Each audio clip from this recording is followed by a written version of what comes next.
Greetings once again, viewers.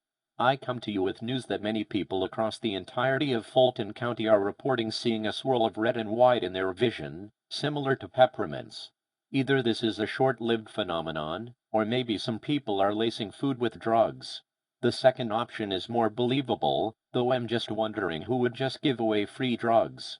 Do you know how expensive drugs are? You're wasting your money here. Honestly, you all are on your own, because in no way is this my issue. Good luck to you, and if this doesn't pass, it still won't be my problem. Have a good night, everybody.